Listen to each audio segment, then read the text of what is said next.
Thanks for joining us here on Focus on Africa from BBC World News. The protests in Kenya called by opposition leader Raila Odinga over the high cost of living and what he says are questionable election results appear to be gaining momentum. It's the second day of demonstrations this week, and that's despite a police ban. And Mr. Odinga has vowed to keep the bi-weekly protests going on for the foreseeable future.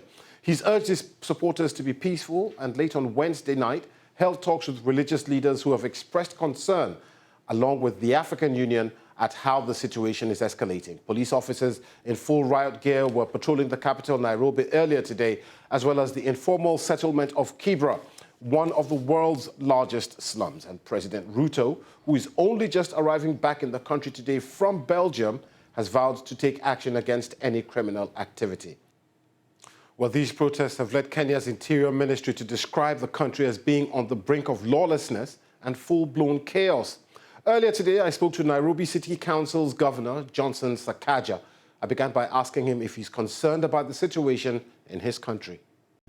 Yes, I'm concerned, but I'm confident that they will end.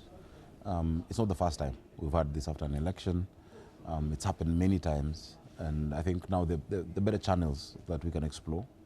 And so Nairobi is open, Nairobi is safe, Nairobi is peaceful. And yesterday I issued a statement saying that we've had enough of the protests, the message has been made, and the normal channels, you know, we're a democracy that's growing, even if we stumble sometimes, but we found our footing and we find our ways to sort it out. Some people will find that at odds with what's happening today because the protests have continued. The opposition have not called off the protests.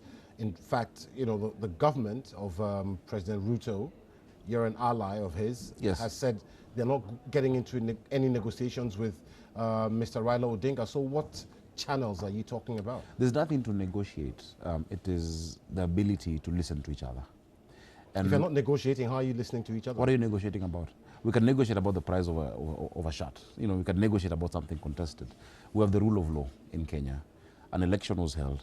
Our constitution provides that if anybody has an issue with the results, you go to the Supreme Court, as what is happening in Nigeria, and the Supreme Court gives a verdict. That was done. So all those channels have been exhausted, and it's really just being on the table. And we've seen it before. We've seen it many years, many times. We've had worse moments, and that's why I'm saying our democracy is growing.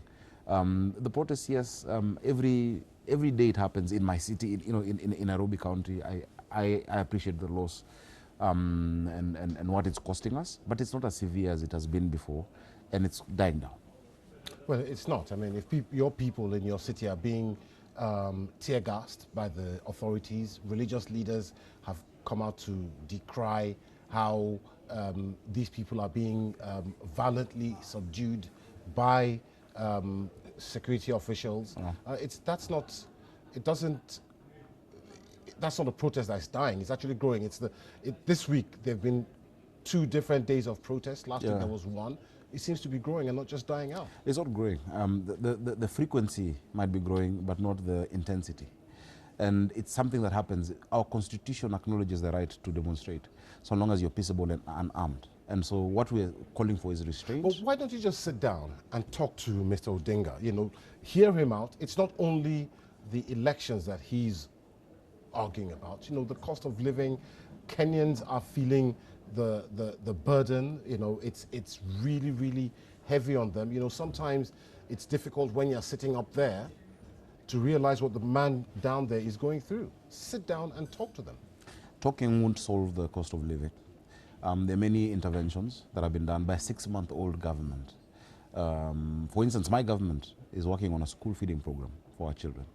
To make sure that every child who goes to a public school gets a meal, 650 grams of nutrition. There's need to be patient and to understand this government has just come in. The policies are different. Before, we were subsidizing consumption, and so we'd subsidize, fuel and food at the store. We're now subsidizing production. The cost of fertilizer has gone down by almost a half. And so the results of that take time. Remember, we're dealing with a drought, the worst drought in 40 years in Kenya. There's the global issues, wheat and all that comes from Ukraine and Russia, and that affects us. So it's just patience. But if you go to the core of it, as you've said, it's really just the ability to recognize that, yes, we won the election, but you also exist. Look, I'm elected in a politically heterogeneous county. It's not homogeneous. I have members of my county, of the capital of Kenya, from both sides of the political divide. But we've decided to work together. But that is not an excuse to, cause any violence. That is not an excuse to cause the loss of livelihoods, because then that pushes up the cost of living. So I'm confident that it'll be sorted, not because the issue is small, but because Kenyans have the resolve and have done it before. There's also an argument to be put forward that the government is actually,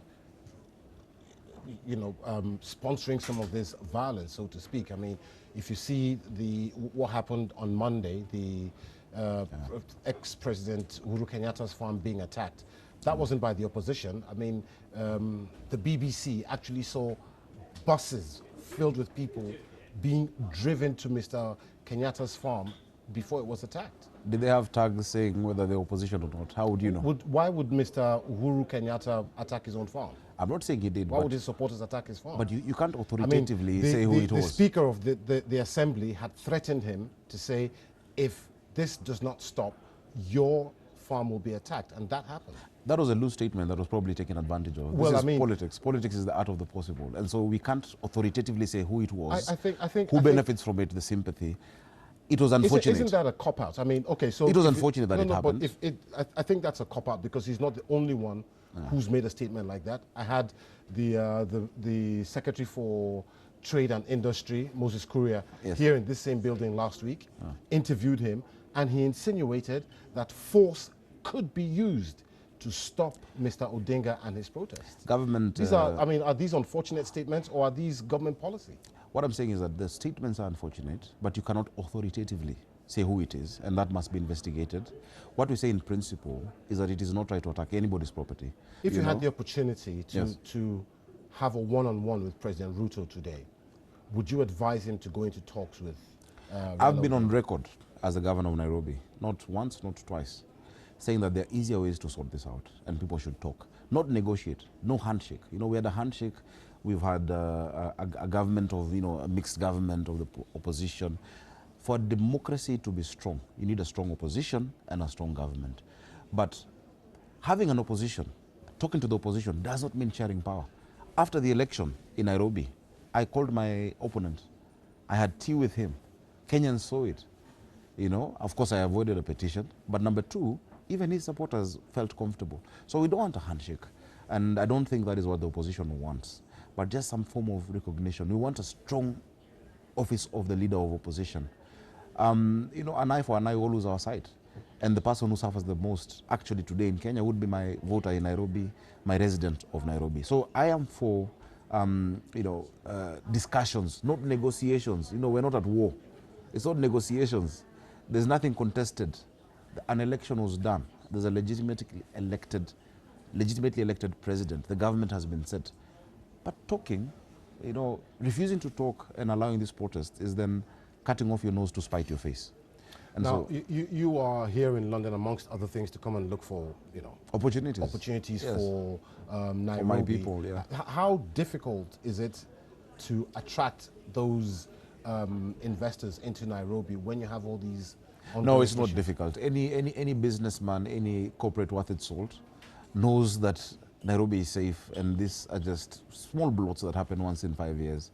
All the ones I've spoken to, yesterday I was at the British International Investment, and they understand it. They've put billions, the biggest investments in Africa, in Kenya, And we say Nairobi is going to be Africa's capital. That's what we are shooting at. We are that audacious, and we've had overwhelming response. People are really attracted to the city of Nairobi and the opportunities it presents. We have a huge captive market of the entire East African region.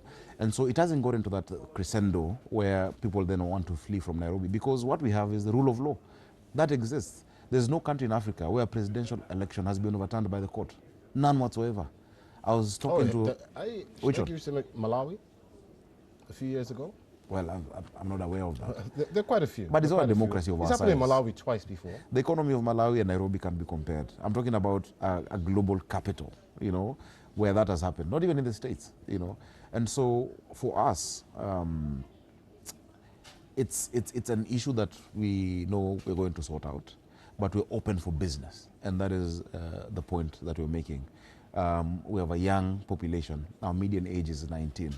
We're the center where Africa's silicon savannah Look at the innovations coming out, Live M-Pesa, different startups setting up in the city. We're open for business, and Nairobi is the place to be. Nairobi is the center of the world. You get to London in 8 hours, New York in 13, Dubai in 5. And once you're there, you can, we have the best connectivity on the continent. That's what I want to focus on for my people. And so even speaking at the London School of Economics, you could see the economists there realizing, yes, you need to build up that confident, capable, and character of a real African capital. That is Nairobi for you. Thank you very much for your time, sir. Much Thank appreciated. Thank you.